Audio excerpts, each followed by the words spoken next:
Welcome to the Healthpreneur Show with Yuri Elkheim. We're so glad you're here. Every episode, we're going to bring advice and conversations with experts that will help you grow your health business. Let's dive in. Hey guys, what's up? Welcome back to the Healthpreneur Show. Yuri here. Today I am joined by Holly Perkins, who is a 30-year OG, original gangster in the fitness space. Amazing track record. She is a CSCS, so Certified Strength and Conditioning Specialist. She has a degree in exercise physiology and nutrition from Penn State University. She's done many things. She's been on, women's health, prevention, self, shape, and fitness magazines. She's done a lot of amazing things in this space over the past several decades. So I'm excited to have Holly Perkins join us on the Healthpreneur Show. Holly, welcome. Thank you. I'm super excited to be here. Yes. So let's dive in. We kind of right to it here, and this is all about the journey, as you know. Why did you get into fitness? Like, what was the big motivation for you to get into fitness in the first place? Honestly, it's going to sound so silly, but I really do truly believe that I was born to do this. So when I was a youngster, I was active, I was healthy, I had healthy sensibilities, I had a healthy body weight. And my best friend at the time was a little overweight, and her mom was forcing her to go to the local YMCA to take dance aerobics classes. And my friend invited me to go for fun. And I just felt so in alignment with it. I mean, I can remember back, like it was where I felt most like myself. It's where I had the most fun. I felt free. I felt tapped into some kind of a spiritual energy. And it was just something that my soul just loved. And so I think it started way back then. I mean, that was in 6th grade. And so throughout my life, I was always very just naturally interested in being healthy. I remember we would get, I think it was Self magazine was very popular back then. And I got a subscription to it. And I would cut out little clippings of, a half an apple has more vitamin C than ... And I would post it on our family refrigerator. And so I really think it was just a part of what I was meant to do in this life. And thankfully, I was able to navigate the right journey. And here we are all these years later. I just continued following my bliss, and I've been able to build a really incredible career, but also just a great life around it. It's amazing. It's so cool. It definitely sounds like a calling when you know from such a young age and you're still living that, which is pretty remarkable.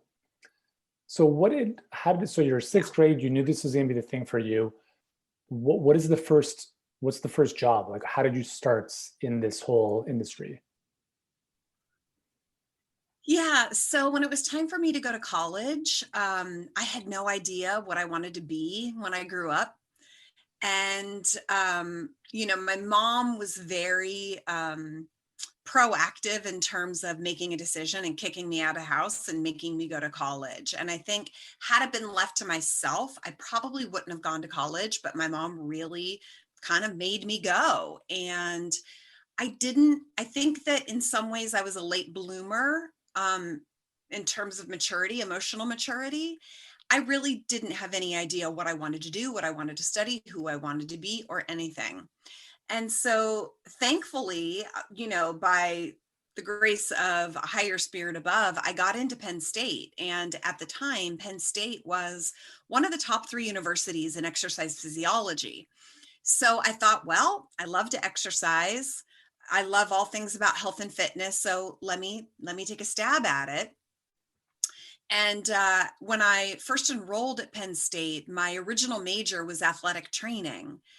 And at that time, this was in the 90s, early 90s, for me, the sort of like holy grail was to get to work with Joe Paterno and the football team and work with professional sports teams. And so as the years continued, I figured out very quickly that being a feminine, attractive woman, I was going to be limiting myself in my career. And there was a very well accepted rumor that Jopa didn't let women work with his boys. And I got really mad about that. I was like, that's so not cool. It doesn't matter how good I am. I'll never be able to get to work with the boys. And so there was a choice point. And I said, you know what? I'm going to shift out of athletic training and go into exercise physiology because then I can do so much with it. So it really all started with my degree in college, and I started teaching dance aerobics to 300 people at Penn State. And my path then shifted to really helping average folks with fitness, and it just grew from there. That's so cool. And I love how, because that story could have taken, I guess, another direction, which is like, I'm going to show those guys, I'm going to make my way in. It's like, you're just like, I'm not going to fight the resistance. I'm just going to go this other path, which I think is really wise, sage. Yeah, that's really cool. So you kind of pave your own path. You do the dance aerobics classes. And then what? Like, does it look like you're looking at, training clients? Is it more group classes? And how does that evolve over time? Yeah, so when I was studying, I was working for the University Rec Center, and I was coaching women in the weight room around strength training. Back then, this was the 90s, to date myself, but in the early 90s, it was still all about aerobics, right? We were still coming off the gym fix, the running. It was still the days of no fat, high carb, and not a lot of women would do many other activities outside of like aerobics, dance aerobics, and things like that outside of, the sports industry, let's say. Mm-hmm. So at that time, I really just focused on the dance aerobics. I had a lot of fun with it, as kind of silly as it may seem now. And then when I graduated, the university was one of the best cardiac rehabilitation programs in the nation. So I was very much reared to go into cardiac rehabilitation, which is really the medical aspect of what we do. I got an internship at an incredible cardiac rehabilitation hospital in Michigan, and didn't love working in the medical aspect of our field. I didn't like the hospital environment. I didn't like the patients that I was working with from a psychological perspective. I was seeing a lot of very unhealthy people coming in with heart disease, and most often they were people who hadn't taken care of themselves, and that's why they were facing disease. And I didn't like having to convince people to be fit. And I got very frustrated with trying to change the mind of people to save their lives so that they could be healthy. And once again, I think I didn't want to address the resistance. And I just said, you know what? I want to work with people who want my advice, who want me to work with them. I think the path of least resistance was really a big part of my life. Mm-hmm. And so at that point, I shifted gears and I got an incredible job in New York City working for a new concept in fitness centers. It was a fitness center that had a medical spin on it. It's called La Palestra Center for Preventative Medicine. It's still one of the most famous facilities in the world. And my first job out of college was as a personal trainer, but I was also leading up a lot of the more scientific aspects of fitness. So I was doing EKGs and stress tests on our clients, and was doing a lot of fitness testing and a lot more of the science end of fitness. And so really my actual early years of my career started as a personal trainer. And I was lucky enough to get to work with a lot of celebrities and A-listers, and it's just the love grew from there. So I spent about a solid 20 years as a personal trainer in the gym with people, while I was also developing other aspects of my business and my career in the industry. That's so cool. We have a very similar path because I did the same thing, like as a trainer while I was in school to apply what I was learning in kinesiology, and I fell in love with it. I think it was, it was great. It was definitely a good launch platform for, what came to be afterwards. So now you have, this online presence, and you've built up these programs, and you're able to help people beyond, the gym and the one-on-one. Where did that come from? Because I remember for me in 2005, I was working with a coach at the time. He's like, hey, why don't you set up a website? I was like, okay, I have no idea what I'm doing, but let's give it a shot. And it took a long time to get traction. So how did that idea come about for you to come online? I think after, as I said, pretty close to 17 years as a trainer, working with people one-on-one, hands-on in the gym, which I loved and I still do love, I think I got to the point where I started to see the limitations. I was also beginning to confront some health issues that really were leaving me just physically exhausted. And I got to this place where I was like, whew, this life of mine, seeing clients at 6 a.m. and 7 a.m. and 8 a.m. and 9 a.m. can be a very tiring job. Now I know for other people it's very energizing, but for me, I found it very physically fatiguing. Are you more of an And introvert? Just as an aside, would you consider it's yourself? funny. I historically, I always considered myself an extrovert, but I think as I've gotten older and maybe as I've gotten to know myself better, I think what's becoming uncovered is I think my true authentic self is a bit more of an introvert. And I I feel the didn't same. know that. Yeah. Yeah. Yeah. Yeah. I think that there was a part of me, to get a little on the personal development side here. I think that in my younger years, my ego was pushing me through life. And I had a very sexy, fast and furious life, especially in New York City and in Los Angeles. And I think my ego was really driving me through that in a lot of ways. And then as I caught up to who I truly am, I think that I started to realize like, I'm a little less extroverted than I thought I was. And so, yeah, I think, I am an ENFJ. So I'm like right on the cusp of, I definitely am a little bit more of an extrovert, but I have strong introvert tendencies. And I do think that that was part of it. And I also think, as I said, I was uncovering some health issues that I didn't know that I had that very much were causing me to be physically tired. And so even beyond the personality aspect of it, I had very real medical diagnoses that explained why I was physically tired and why I was struggling so much.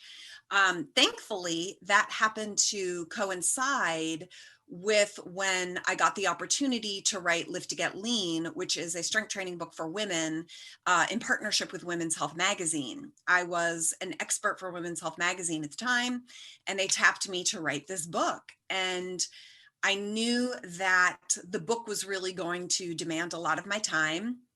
So I took a sabbatical from my one-on-one coaching clients.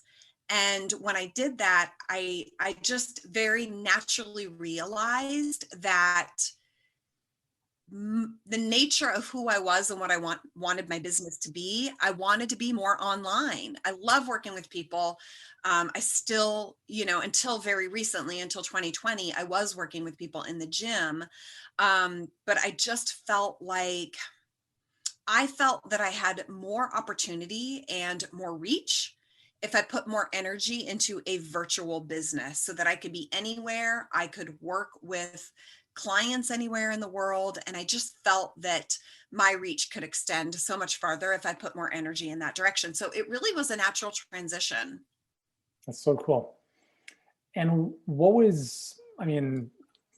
going to a virtual business is obviously there's some new skills that have to be developed and challenges. What were some of those initial challenges for you and how did you overcome those? I'm not sure I've overcome them yet. Right? New level, new devil. I mean, Absolutely. It really is true. Oh my gosh. I think the two big things for me are, number one, I still struggle with really, really feeling credible and worthy. And I think it's that concept of imposter syndrome. I really have struggled with imposter syndrome. I always have. And I know that it's irrational because I look at my credentials. I look at the number of years of experience that I have. It doesn't make any sense. And yet, despite all of my credentials and high certifications and celebrities that I've worked with and magazines that I've been in, despite all of that, every single day I struggle with imposter syndrome. On the more kind of nuts and bolts side of things, the big struggle that I had to overcome, and I'm still working on, is I am a do-it-yourselfer. And I love to get in and do everything myself. Early on, when I transitioned into an online business, I was doing everything myself. I mean, building my own website, editing my own photos, taking my own photos, shooting my own videos, everything. And I love doing that, but it is not a way to build a bigger business. And so I've had to really learn how to not do that. And I've really had to learn to identify, like, what should I be putting my time and energy into, and what should I be outsourcing? And it's a struggle because I love all aspects of my business and I want to do all of it. And I have this idea that I can do it better than other people, which I know is not true. And so, that is one that is also a continued practice that I'm having to work on, but I've come to realize that, and I've learned to start outsourcing and finding other people that can do that job as well as me. That's so cool. And I want to let you know, Holly, that you're not alone. We've worked with a lot of very, very smart, established, credentialized health professionals. And the two things that we see over and over again are imposter syndrome and wanting to do everything themselves. And I mean, I can relate to this as well. Like, when I started Healthpreneur in 2015, I was transitioning from my previous health business, and I went through a year of, what are people going to think of me now that I'm going to be a business coach instead of just this health expert? That was a big mental, thankfully I got through that. But I can definitely relate to that experience, that feeling. So it's very common, and it's challenging too, because from an outsider's perspective, it's like, well, how can you feel that way, right? Like, you have all this amazing experience and these credentials, but we all at some level all have that experience. So thank you for sharing that. And I know it's not easy to make sense of it, because it doesn't seem like it's rational, but it's there, right? And so I just wanted to commend you on being able to, open up and share that, because I think our listeners and viewers can relate to that. And then in terms of trying to do everything yourself, I think every entrepreneur has gone through that, because when you're starting things off, you're a one man or one woman show and wearing all the hats. So it's interesting. So you talked about how you love a lot of those different aspects, which is pretty cool. If you had to do one thing, like, out of all the things you do, what would, the one thing that energizes you the most, what would that be? Well, it's interesting, because ultimately what energizes me most is working out, right? Is the workouts themselves. Yeah. Right. Which is that's why I do what I do, of course. Yeah. But it's interesting. And I know you'll get this, and people in our industry will understand this. It's like, there's something about the experience of training, working out myself by myself, that if I could capture that, right, that is the most energizing, fun thing. And so our job is to somehow take that experience and bottle it for other people. And we do that in a variety of ways, whether it's video tutorials or podcasts or, whatever it may be, online programming. But it's funny, because I'm like, if I could just exercise all day long and make lots of money, I would be really happy. There has to be an application of that somehow. And so, I think ultimately, to distill that down, it's a function of building out a team so that I've got a lot of that time to be able to just really enjoy or even, on my best day, I would love a 2.5 hour workout every single day. I love to spend a luxuriating amount of time, quote unquote, in the gym. And, when you run your own business, 2.5 hours is a massive piece of real estate in the day. And so that's gotten kind of chunked away, and I've had to get more time efficient with my workouts, which I wish I could just luxuriate in them like I did years ago, Mm-hmm. Yeah, and that's the beautiful thing you mentioned, how do you capture that, put it in a bottle, videos, follow through type or follow along type of stuff, I think is really, really cool. I have one of my good friends growing up. He very much the same as you. He loved working out. He loved working out more than myself, or most of the people who are pretty athletic in our circle. And he went into accounting when he got into his 20s, got his MBA, and then got a comfortable job. And I remember asking him at one point, I'm like, dude, like, what would you do if you could do anything, what would you do? And he's like, honestly, I'd probably just work out all day. And I'm like, you understand that you could do that, because he was ripped too, like great body. And I'm like, you could do that and put that on video and build a really great following and help a lot of people. And he's like, yeah, maybe, I don't know, So it's cool to see like you took that path of like, let's do it. Other people took another path. And no, it's great. I think it's super inspiring for you to share that, because you got to follow your bliss, right? Yeah. Yeah. It's funny. I was thinking about that too, because I was literally just today, I was on social media, and someone that I follow who is not in the fitness industry, she's actually a business coach of sorts. And she was sharing a little bit about how her workouts are her everything. And I'm like, isn't that interesting? That person her workouts are her everything has a different career path. And exactly what you're sharing, it's like, but yet I turned my everything into my career path. Mm-hmm. And I just wonder, like, what are those deciding factors where someone is like, I love this, but I wouldn't have it be a career. Yeah. When we're in the world now, listen, when I came out of college, even when I was in college, you couldn't exercise for a living. So when I started my career, I studied under the godfathers of our industry. Bill Kramer was one of my professors, Carl Stadefalk, Nancy Clark, like they were all my professors. And, they would always say to us, like, this is going to be a tough life. You're not going to make a lot of money, and you do it because you like to help people. And so I came out of college at a time when like you couldn't just exercise to make a living. And now you can. It's like in so many different ways, you can turn your bliss and your love actually into a business. And so I think to some degree, my business, if you were to look at my business on paper right now, it's not where it could be. And I think it's because I have a bit of that stunted growth where I grew up in the internet age where we went from not being able to have a business in fitness online to that's the only way to have a fitness business now, right? Mm-hmm. And I grew up through that age. And so I think that my business is a little stunted as compared to, let's say, someone who is in their 20s or their 30s right now and has a passion for fitness. All they've known is take it online. Why would anybody be a personal trainer, right? Yeah. So it's an interesting time. Totally. It's so good. Holly, thank you so much for sharing part of your journey with us. This has been really, really awesome.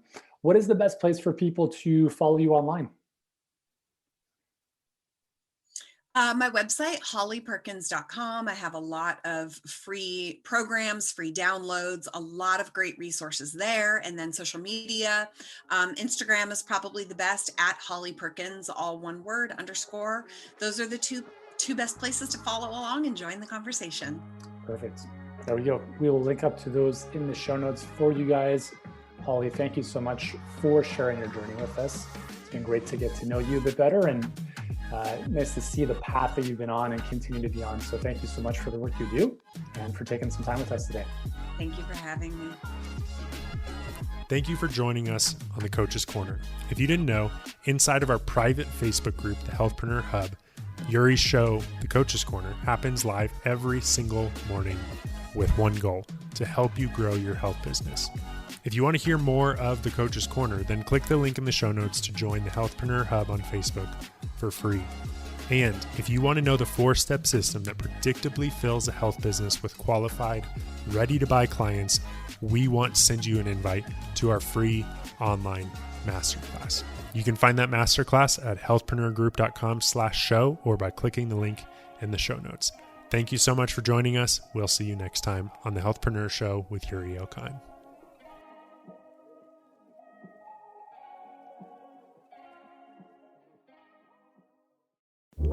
Thank you for listening to the Healthpreneur Show. we want to give you a special gift that will help you grow your business. Actually, we want to give you 5 of them.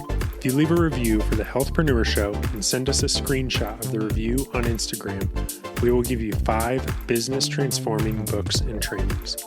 All you have to do is go to ratethispodcast.com/health, leave a review, and send us a DM on Instagram to @healthpreneur. You don't want to miss this chance to get your hands on the 7-figure email secret, the client activator, power positioning, the 12 millionaire mindsets, and social story selling, all written by Yuri Elkheim. Thank you so much, and don't forget, head to ratethispodcast.com/health and send a picture of your review to us on Instagram to get your 5 free books. Thank you for listening. We'll see you next time.